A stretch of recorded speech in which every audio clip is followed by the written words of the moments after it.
Hi friends, welcome back to my channel.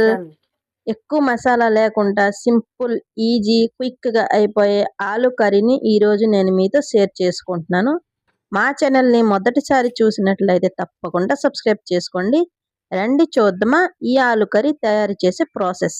ఫస్ట్గా నేను ఇక్కడ 5 ఆలు తీసుకున్నానండి. ఆలుని తొక్క తీసి ఇలాగా చిన్న చిన్న ముక్కలుగా కట్ చేసి వాటర్లో వేసుకోవాలండి. వాటర్లో వేసేసి బాగా 2-3 సార్లు క్లీన్ చేసుకోవాలండి. ఇప్పుడు ఆలుని కుక్కర్లో వేసుకొని తగినంత వాటర్ వేసుకోవాలండి. వేసుకొని హై ఫ్లేమ్లో ఒక విజిల్, లో ఫ్లేమ్లో ఒక విజిల్ వచ్చేంత వరకు ఉడికించుకోవాలండి. ఇక్కడ చూడండి, ఆలు అన్నీ కూడా కరెక్ట్గా ఉడికినాయండి. మనకి ఇంత ఉడికితే చాలండి, మరీ ఎక్కువ ఉడికినా బాగుండదు. ఈ ఉడికించిన ఆలుని మనము పక్కన పెట్టేసి ఇప్పుడు కర్రీ ప్రిపేర్ చేసుకుందామండి. ఇప్పుడు కర్రీ గురించి నేను స్టవ్ వెలిగించి కడాయి పెట్టుకొని దీంట్లో 3 టేబుల్ స్పూన్ దాకా ఆయిల్ వేసుకున్నానండి. ఆయిల్ కొద్దిగా వేడయ్యాక ఇందులో 1 టీ స్పూన్ దాకా ఆవాలు, 1 టీ స్పూన్ దాకా జీలకర్ర వేసి కాస్త వేగనించండి. ఈ కాస్త వేగాక దీంట్లో ఇప్పుడు నేను 3 పచ్చిమిర్చిని స్లైస్లా కట్ చేసి వేసుకుంటున్నానండి. పచ్చిమిర్చి కాస్త వేగాక దీంట్లో కొద్దిగా కరివేపాకు వేసుకోవాలండి. ఇవన్నీ కూడా వేగాక కొద్దిగా దీంట్లో నేను 2 చిన్న ఉల్లిపాయలని కట్ చేసి ఇలాగ వేసుకున్నానండి.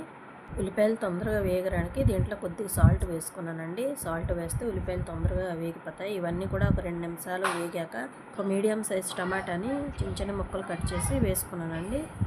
ఈ టమాటాని కూడా బాగా ఆయిల్లో వేయించుకోవాలండి. ఒక 2 నిమిషాల పాటు బాగా కలుపుకొని ఆయిల్లో బాగా వేగిపోవాలండి టమాటాలన్నీ కూడా. ఇప్పుడు దీంట్లో 1/2 టీ స్పూన్ దాకా పసుపు పొడి వేసుకోవాలి. పసుపు పొడి వేసి కొంచెం కలపాలి. కాస్త కలిపాక ఇప్పుడు దీంట్లో నేను 1 టీ స్పూన్ దాకా అల్లం వెల్లుల్లి పేస్ట్ వేసుకుంటున్నాను. ఈ అల్లం వెల్లుల్లి పేస్ట్ని కూడా కొంచెంసేపు 2 నిమిషాల పాటు వేయించుకోవాలి. అల్లం వెల్లుల్లి పేస్ట్ కొద్దిగా వేగాక దీంట్లో 1 టీ స్పూన్ దాకా కారం పొడి, 1/2 టీ స్పూన్ దాకా కాశ్మీరీ రెడ్ చిల్లీ పౌడర్ వేసుకున్నానండి. ఈ కారం పొడిని కూడా ఒక 2 నిమిషాలు బాగా ఆయిల్లో వేయించుకోవాలండి. నేను ఇక్కడ కాశ్మీరీ చిల్లీ పౌడర్ వేసాను కదండి, అది ఆప్షనల్ అండి. మీ దగ్గర ఉంటే వేసుకోండి, లేకపోతే స్కిప్ చేయండి. ఈ మసాలాలన్నీ కూడా బాగా వేగాక మనము ముందుగా ఉడకబెట్టి పెట్టుకున్న ఆలుని వాటర్తో పాటు దీంట్లో వేసుకోవాలి. వేసి బాగా ఒకసారి కలుపుకోవాలి. ఇప్పుడు దీంట్లో 1 టీ స్పూన్ దాకా ధనియాల పొడి, 1 టీ స్పూన్ దాకా గరం మసాలా పొడి వేసుకోవాలి. మసాలా పొడిలన్నీ వేసాక ఇప్పుడు దీంట్లో సన్నగా కట్ చేసుకున్న కొత్తిమీరని వేసుకోవాలి. ఈ స్టేజ్లో మీరు సాల్ట్ చెక్ చేసుకోండి. మనము ముందుగానే ఆనియన్ వేగేటప్పుడు కొద్దిగా సాల్ట్ వేసుకున్నాం కదా, అందుకే ఇక్కడ చూసుకొని రుచికి సరిపడా సాల్ట్ వేసుకోవాలి. కర్రీ అంతని కూడా ఒకసారి బాగా కలుపుకోవాలి. ఇప్పుడు లో ఫ్లేమ్లో మూత పెట్టేసి 10 నిమిషాల దాకా ఉడికించాలి.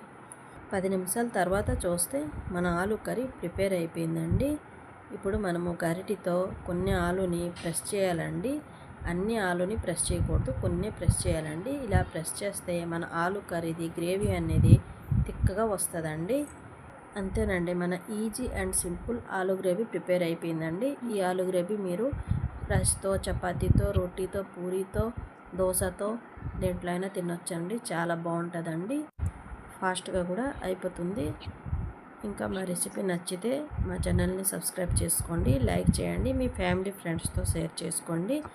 మా రెసిపీని ఒకసారి ట్రై చేసి ఎలా ఉందో కామెంట్ చేయండి.